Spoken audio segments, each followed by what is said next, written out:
Honorable Speaker, and distinguished colleagues in Congress, at lahat po ng ating mga kababayan na nakikinig dito at sa ating website ngayong hapon na ito. Gusto ko lang pong sabihin unang-una, Mr. Speaker, the time of reckoning has come. Nakalagay po sa Matthew chapter 7 and verse number 2. For with what judgment ye judge, ye shall be judged. And with what measure ye meet, it shall be measured to you again. Kung iniisip po natin na magagawa mo ang gusto mong gawin, na hindi mo sinusunod ang saligang batas, dahil nasa kapangyarihan ka, nais kong sabihin, Mr. Speaker, na matatapos din ang mga bagay na yan at ikaw ay hatulan ng taong bayan. Ito pong House of Representatives ay ang bahay po ng taong bayan. Sapagkat tayong lahat ay inelect ng taong bayan upang tayo ay magbusisi ng lahat ng katiwalaang nangyayari sa ating pamahalaan. I consider this a divine blessing to be able to rise today as the chair of the House Committee on Human Rights and co-chair of the Quad Committee to share the initial findings and recommendations of our inquiry, particularly into the extrajudicial killings that occurred during the previous administration's war on drugs. Inuulit ko po, Mr. Speaker, kakampi ako ng dating administrasyon kapag pinag-uusapan po ang pag-alis ng droga sa ating bansa. Sinabi ko po ito sa ating dating Pangulo.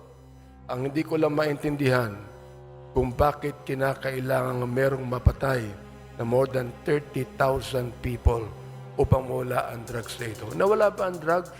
Hindi. Nandun pa rin, Mr. Speaker. Indeed, there is a season for everything and a time for every purpose under the heaven, as made clear by the Lord in chapter 3 of the book of Ecclesiastes. This is the most opportune time for the Joint Committee on Dangerous Drugs, Public Order and Safety, Public Accounts, and the Committee on Human Rights to present to you a progress report on our inquiry in aid of legislation. After 13 rigorous and thorough hearings of the so-called Quad Committee, we are confident that we have gathered substantial findings backed by competent evidence to make the requisite recommendations to this legislative body and to the appropriate government agencies for appropriate and decisive action. There was systematic violation of human rights and blatant disregard of due process.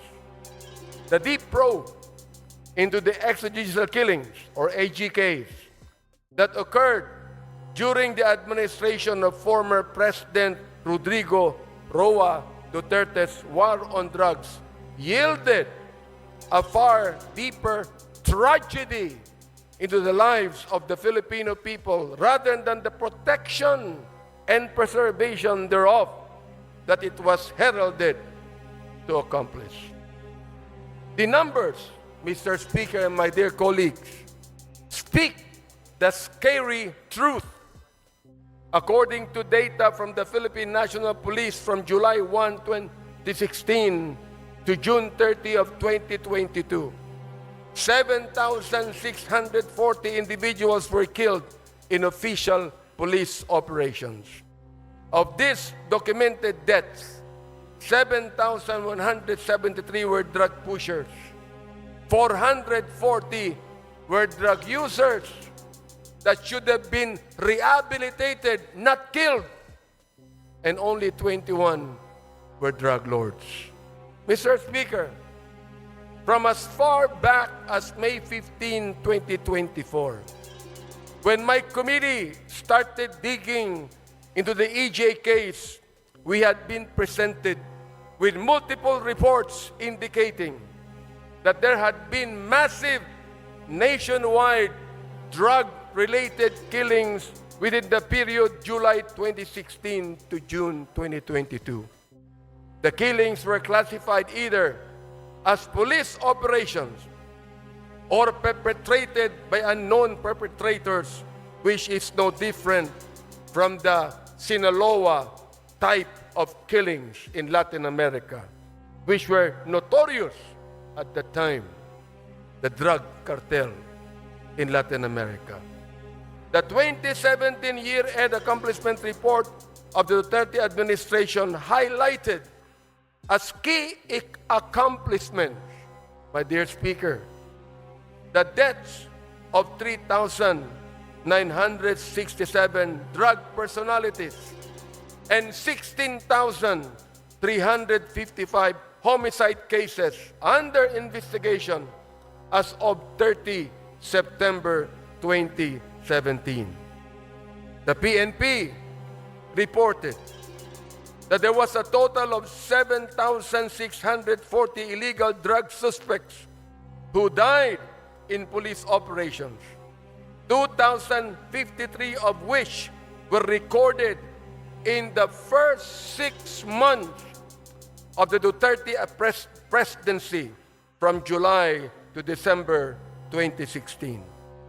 No less than the United Nations Office of the High Commissioner for Human Rights noted that there were at least 8,663 drug-related killings as of February of 2019, while academic research, the HUS project of the Third World Studies, University of the Philippines, gathered around 5,348 recorded deaths.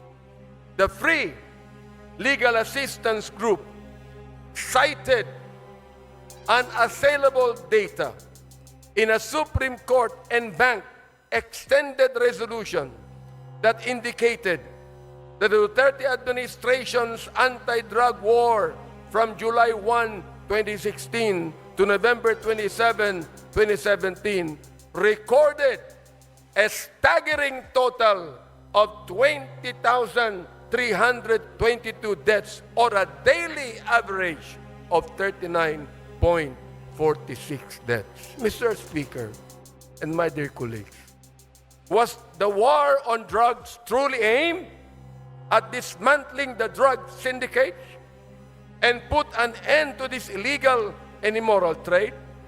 Or was it an all-out assault on the poor and vulnerable to cover up the former?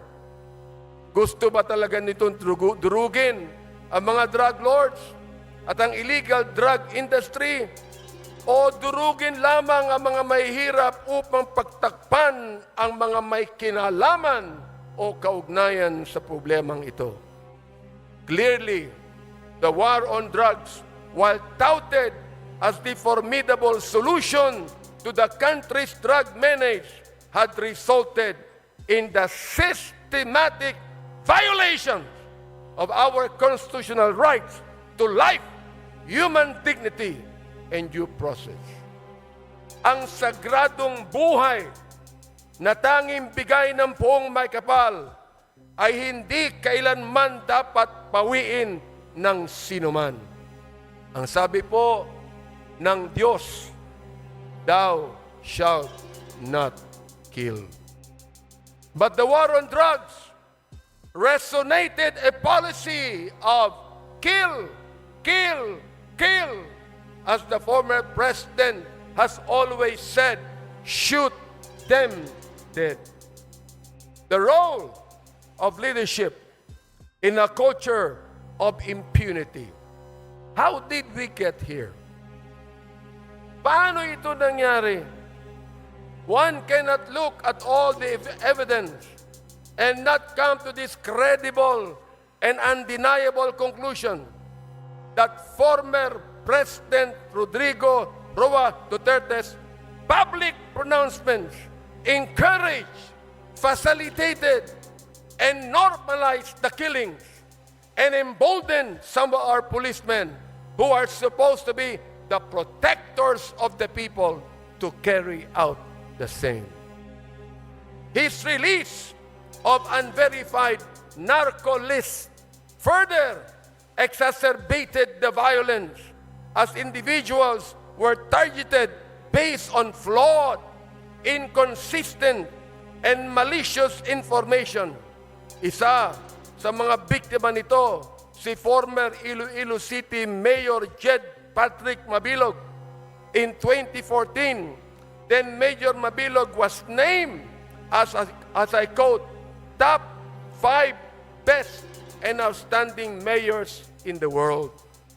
In the 2014 World Mayor Awards, mula sa short list ng best mayors in the world na isama sa drug list ni Pangulong Duterte, nasira ang pangalan ni Mayor Mabilog. He was forced to relocate himself and his family to a foreign land, and he was threatened with death, all because of unverified, unreliable list. We discovered, Mr. Speaker and my dear colleagues, that the previous administration's war on drugs was fueled by a perverse reward system that incentivized extrajudicial killings under what we now know as the Davao model. Ano ang Davao model? Under this system, police officers were given monetary rewards for killing drug suspects, transforming the duty of law enforcement from a system driven by justice into a system driven by bounties. Testimonies from Police Lieutenant Colonel Jovi Espinido, Police Colonel Ruyima Garma, and other officials confirm the existence of this system. Malinaw ang testimonya nila. Salapi ng sagradong buhay, Mr. Speaker. In a civilized society that upholds the rule of law and due process, there is no rhyme or reason for such diabolical attacks on the sanctity of life on every human being. But it was President Duterte himself who provided the legal cover for those killings. The narrative of nanlaban or fought back became the legal justification for these operations, as PRRD himself encouraged officers to provoke suspects into resisting arrest, which was he admitted in one of the hearings conducted, providing legal cover for the use of lethal force. That's the reason why I even asked the question to our former president, was your policy a personal policy, or was it based upon the Constitution? There was a grand conspiracy. In the course of our hearings, we exposed disturbing cases where killings were carried out for monetary rewards or as part of orchestrated operations. First, the 3 Chinese nationals and convicted drug lords Chu Kin-tung, Li Lanyang, and Wong Mengpin were killed under orders for a payment of 1 million pesos per person. During our hearings, person deprived of liberty, Leopoldo Tan, testified that former President Duterte personally congratulated officials involved, saying, and I quote, "Congrats, Superintendent Padilla, job well done." Pero grabe yung ginawang dinuguan. End of quote. Alam ko, ibabas na naman ako na ma-DDS pagkatapos nito. Gusto kong makinig kayong lahat. Alamin nyo nung una ang batas. Bago nyo kami murahin, bago nyo kami latiin, alamin nyo muna ang batas. Sapagkat dito po, sa house na ito, ay pinaglalaban namin hindi lamang ang katuwiran ng bawat tao, kundi ang tinatawag nating sanctity of life. Second, the assassination of Police General Wesley Barayuga, na binanggit na ng aming chairman.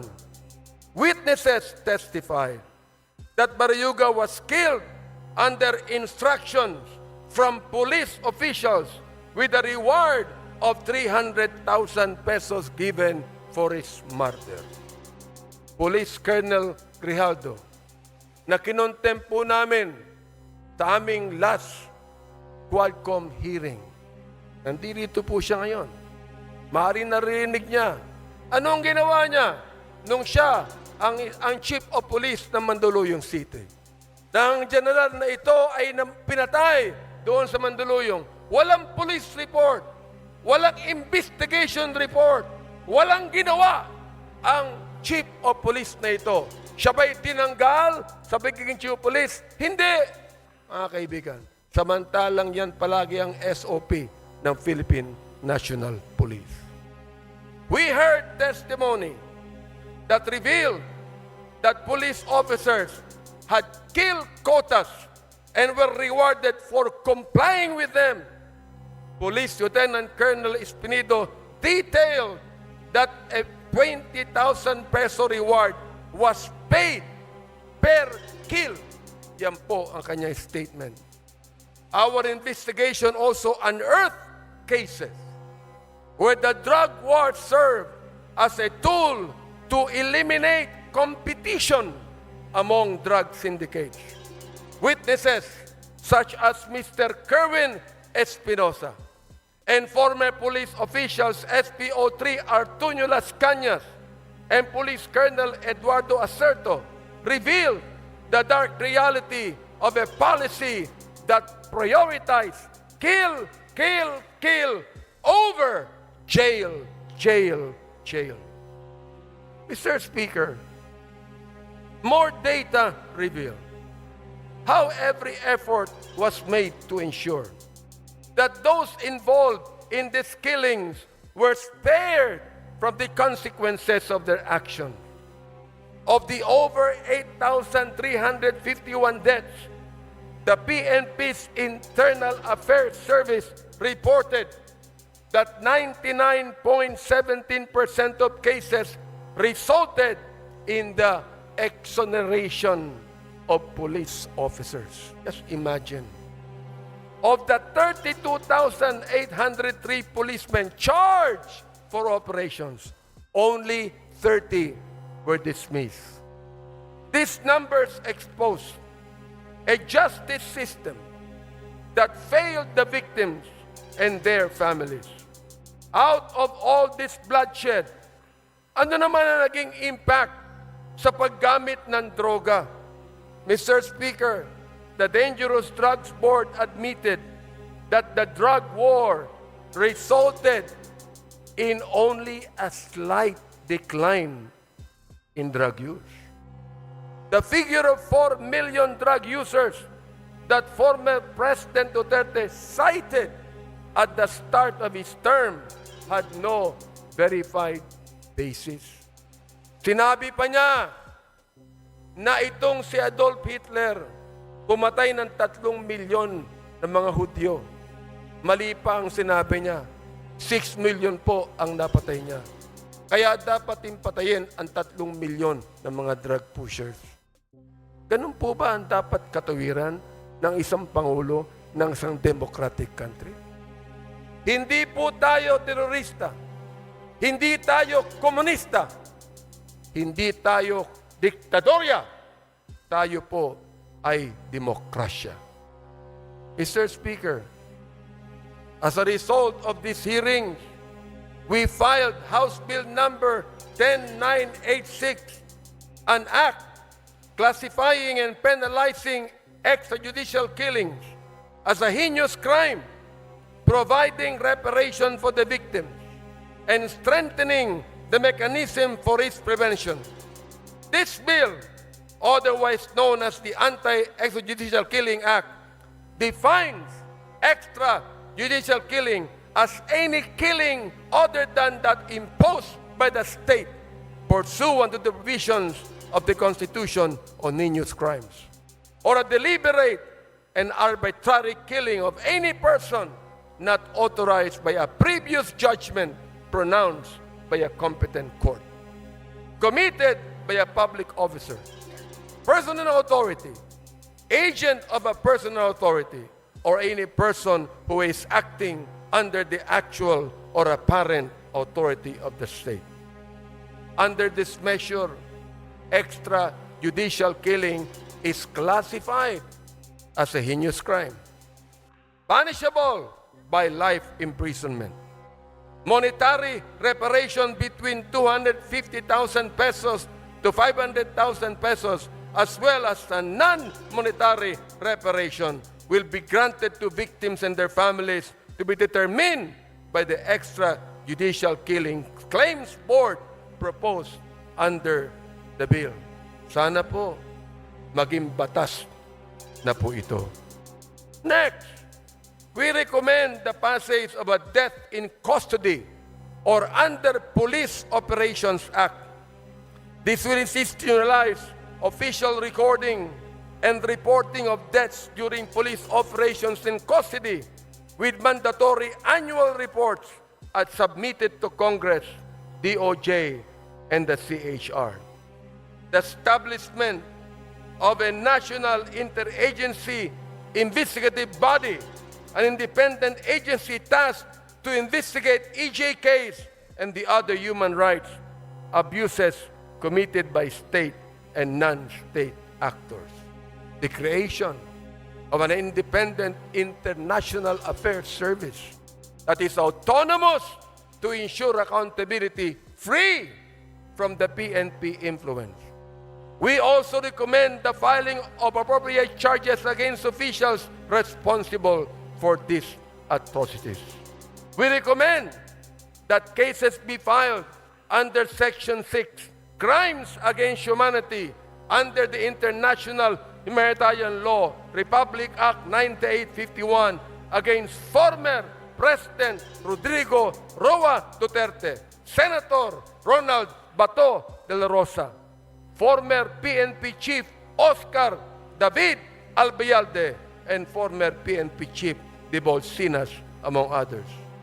We also recommend reparations for victims of EJKs, strengthening the Commission on Human Rights, and enacting prevention measures to ensure that none of these horrendous abuses to human rights will ever happen again.